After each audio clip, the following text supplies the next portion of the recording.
Ito kasi yan mga brad, no? Totoo naman talaga na kapag wala kang pera at wala kang napapatunayan, no? Hindi ka magiging maganda sa paningin ng kahit sino.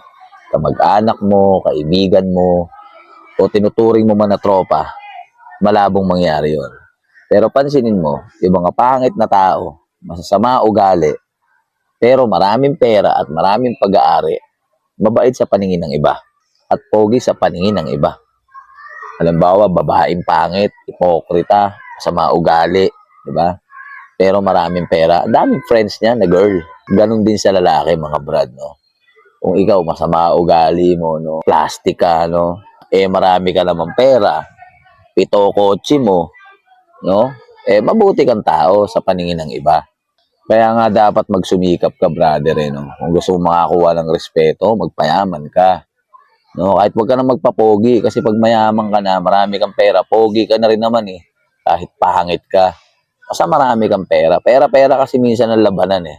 Hindi ko naman nilalahat pero sa 100%, 80%, lamang talaga ang maraming pera sa lahat ng bagay. Totoo yun, bro. Halimbawa kung may asawa ka, siyempre may bilang ka, may mga kapatid yan. Hindi ka niyan itatrato ng tao kung wala kang pera. Ang tingin sa inyan, basura. Ngayon, balik rin naman natin sitwasyon.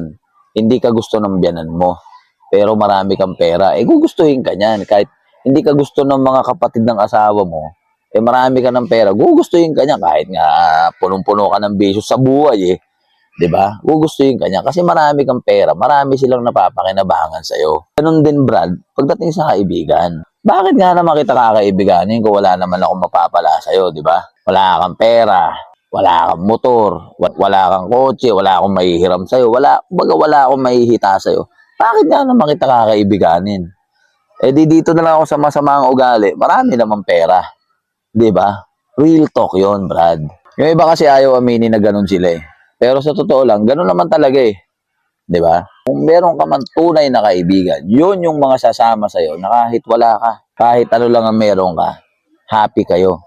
Pero sus Mariosep, bilang na bilang lang yung mga ganong tao. Kaya ikaw, huwag kang magdadamdam kung tinatabla ka. Kasi nga, wala ka naman.